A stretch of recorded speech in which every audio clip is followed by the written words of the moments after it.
The roots of World War II begin with the Treaty of Versailles that ended World War I. Germany had been forced to accept the blame for the war with the War Guilt Clause. They were forced to pay war reparations to the other countries, which was intended to keep them economically ruined so that they couldn't rise again. And in addition to that, they had limits placed on how large their army was allowed to be, as well as they were not allowed to place troops within the Rhineland in the western part of their countries, near the French border. So Germany had a lot of restrictions put on it. The people of Germany had suffered greatly during the war, and then when the war ended as it did, they felt like they had been betrayed. They felt humiliated. And in the wake of all of this, the situation was ripe for a group like the Nazi Party to rise up, promising Germans that it wasn't their fault, that it had been someone else that had stabbed them in the back, that in fact they should have won the war, that they were a great people and would one day be a great people again. And so in this new Weimar Republic, which is formed, there's a lot of political parties that pop up. And one of them is the German Workers' Party, or the Nazi Party. A young fellow by the name of Adolf Hitler was sent by the government to spy on this party. He was one of the small number of soldiers still in the military after the war, and he was sent to report on this party, and what he heard at this party meeting, he liked. He heard the same thing he had heard as a young man growing up, that, well, the root of all the problems are these foreigners in our midst, and the Jews are the worst of them, and that, in fact, the German people are a great people destined to have a great nation once again. And so Hitler joins up with this party, and the Nazi Party grows in popularity rapidly. By 1923, the party had grown so greatly that they believed it was now time for them to try to overthrow the government, which they attempted in what was called the Beer Hall Putsch. They were wrong, however. Although they called for the people to rise up and give them control of the government, instead, their coup was stopped. Hitler was arrested, and they learned a hard lesson that the wisest way to take over a democratic form of government, such as the Weimar Republic, is to work from within. And that is exactly what they did from this point on. Hitler got a very light punishment for trying to overthrow the government because so many of his countrymen were behind him. Their party was still popular. So instead, he uses the time while he's under arrest to write his book, Mein Kampf, in which he explains Nazi ideology and basically tells the world that they're going to build an empire and that they're going to get rid of those inferior races among them that are holding them back. He doesn't spell out the Holocaust, but he says these people have to go. And over the next 10 years, the party uses democracy to win election after election until by 1933, the Nazis have control of the Reichstag. They have the majority in the German Congress. And Hitler is then appointed the chancellor. And once the Nazis have control of the government, they want to eliminate all political opposition. So the Reichstag building burns to the ground. The Nazis had burned it. And they declare a state of emergency. Oh my gosh, it's the communists that did this. We've got to declare a state of emergency. And then they arrest the communist officials and eliminate their political opposition.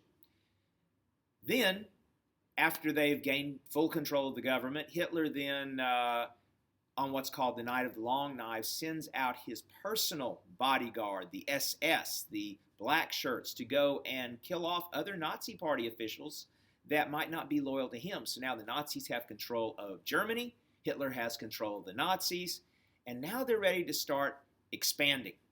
Now, other countries were also looking to expand as well. Italy had been an ally during World War I, but after the war, Italy wanted to continue to expand and to grow. Mussolini, a fascist leader in Italy, he wanted to take over the Mediterranean once again, restore the old glories of the Roman Empire. And so he had his eye on southeastern Europe and on North Africa. And when he starts attacking places like Ethiopia, he is going to run afoul of the international community. They will condemn him for waging aggressive war, but he defies them and he does it anyway. Hitler's watching. He sees the Italians getting away with it.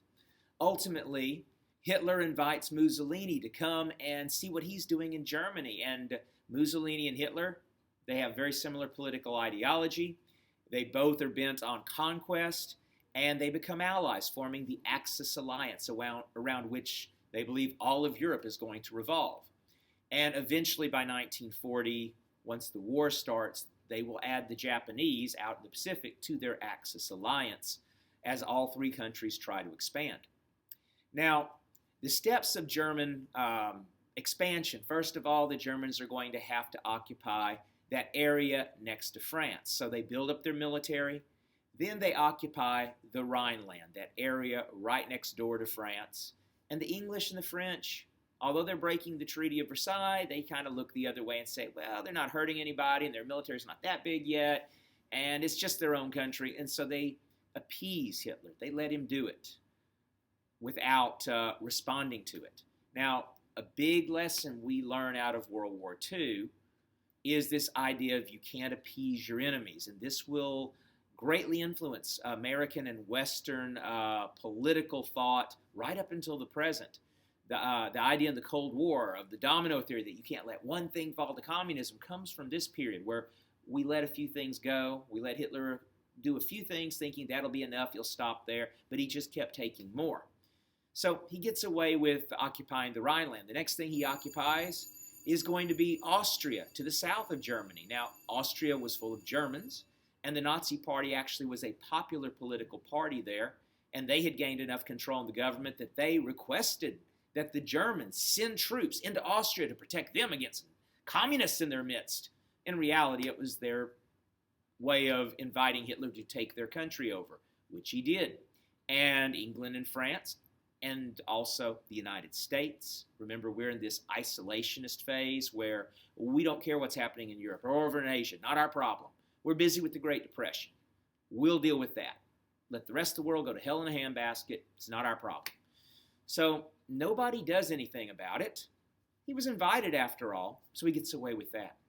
Now, the next thing he asks for is going to be right along the border here of Czechoslovakia.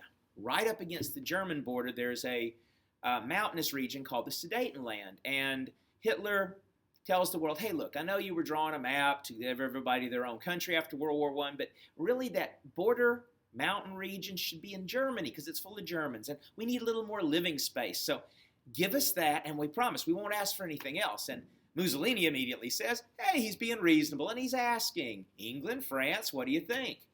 And so England and France and Italy and Germany got together, and they agreed he could have the land. They didn't ask Czechoslovakia. So Hitler took the Sudetenland, and as soon as he did, the Czechs fought back. So Hitler was being attacked, and he had to defend himself right across all of Czechoslovakia, and they end up taking Czechoslovakia. Then Hitler says, just one tiny thing more, and that's it. I promise I won't need anything else. But if you look at the map here, Germany had been split. When they created Poland, they had cut a corridor through the eastern part of Germany so Poland would have a port city. And Hitler says, it's unnatural to have our country cut in half. Give us this little corridor, and we promise we won't ask for anything else. But finally, England and France, they grew a backbone. They said, no, we're not going to let you do that. You do that, we're going to declare war on you. And the reason they had the nerve to do it was because of Russia. Now, they don't like the communists don't like them, but they all don't trust Hitler. And they figured that there's no way the Russians would ever let Hitler have Poland. But it turns out that the Nazis and the Russians secretly got together, and they agreed to split Poland rather than fight each other over it.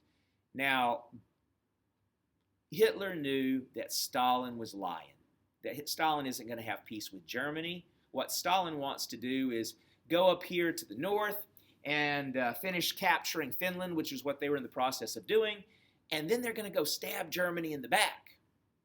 Well, Stalin knew that Hitler was lying, because Stalin knew that what's going to happen is Germany's going to be at war with France and England, and then they're going to turn around and try to stab Russia in the back. So both of them know the other one's lying. Both of them don't trust each other, but they both make the agreement, gambling on the fact that they will finish their other war first and be the one to stab the other one in the back. So Russia and Germany split Poland, and this is going to begin World War II, when the German tanks and planes march across the Polish border in what's called a blitzkrieg. They fly in their planes first, destroy the enemy air force, destroy bridges, destroy roads, destroy infrastructure. Then their tanks blitz in and eliminate major military resistance. And then the Wehrmacht, the army, marches in behind the panzer divisions, and they organize the area and establish control. But it's a very rapid form of warfare that the Germans had mastered. And they attack Poland. They take their half of Poland quickly. And then England and France declare war on them. But England and France aren't ready for war. They go through what's called the Sitzkrieg. For several weeks, the Germans mass their troops. The English, the French, they mass their troops along the border. But Germany gets busy doing a few other things. They end up, during that time, taking over Norway, and they take over Denmark. And finally, they make their attacks on England and France. Once again, like in World War II, coming through the Netherlands and through Belgium, the countries that still were trying to stay neutral, they become the pathway. They march into France. They crush the English and French resistance and very rapidly capture Paris. Right up here against the English Channel in what's called the Miracle of Dunkirk, the British managed to evacuate a large portion of their army back to England and a little portion of the French army under Charles de Gaulle. But France has fallen. It is now under German occupation. And the Battle of Britain now begins, as the Germans are going to finish this war by wiping out the British Air Force. That way their superior air power can then clear the English Channel of ships, and they can sail across, drop off their troops, and take over England. And everyone knows that's going to happen. The English are preparing to be invaded. And so Churchill, he's famous for inspiring his people to prepare for that invasion, saying, "We will fight them in the hills. We will fight them in the streets. We will never surrender." And the English are getting ready for that, but it never happens. The Germans, at first, they're focused on the British Air Force, but then they start bombing the British cities, and they lose their focus. And although they're wrecking British, trying to destroy British morale, trying to wear the British down, the British hold firm. They don't give up. The Germans never are able to establish complete air superiority, so they're never able to rid the English Channel of the British ships, so they're never able to invade England. Instead, they get sidetracked. Italy had their sights on trying to capture North Africa and Greece and southeastern Europe. The English and Egypt counterattacked them in North Africa, and the Italians had to call for help. And so the Germans ended up having to send troops into southeastern Europe and into North Africa to fight for the Italians. And at this point, Hitler and the Nazis realize we're overextending ourselves. We've still got to fight Russia. England's not a threat. They're trapped on their island. Let's forget about them and let's invade Russia before the Russians have time to attack us. So in 1941, the Germans make their surprise attack on Russia. And they crush the Russian army. And they destroy the Russian Air Force. And then they march on the outskirts of Leningrad and Moscow, and they invade Stalingrad. And they're fighting street to street. But then the winter comes, and the Nazis had not made the Russians give up yet. In fact, the Russians kept fighting. They pulled their army back to save them for a counterattack, and they sent their men and their women untrained into battle to die for the motherland. And one thing we Americans often forget is, World War II, we come in, we saved the day, we whipped the Nazis and we whipped the Japanese, but we weren't in the war for several years. And we weren't the only ones fighting. Because of the Cold War, because that Russia and China were both communist nations, throughout our history we've downplayed their role, but the Russians will die by the millions holding off the Germans. And over in the Pacific, as we'll talk about later, the Chinese are going to die by the millions fighting the Japanese before we ever enter the war. So Russia ends up being the place where the Nazis finally have reached their high water mark. They've driven the Russians back. They're on the outskirts of taking the major Russian cities, but the Russian winter sets in and their offensive freezes. And it becomes a stalemate. And that winter, or that December, we're going to see the United States entering this war.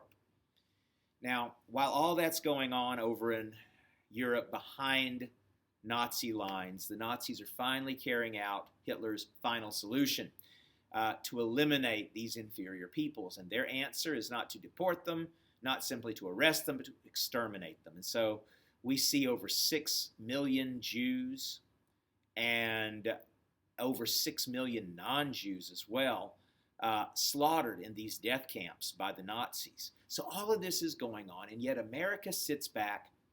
We're not in the war yet. It's not our problem.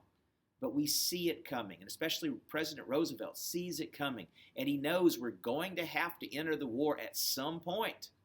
And so he's trying to prepare us for that.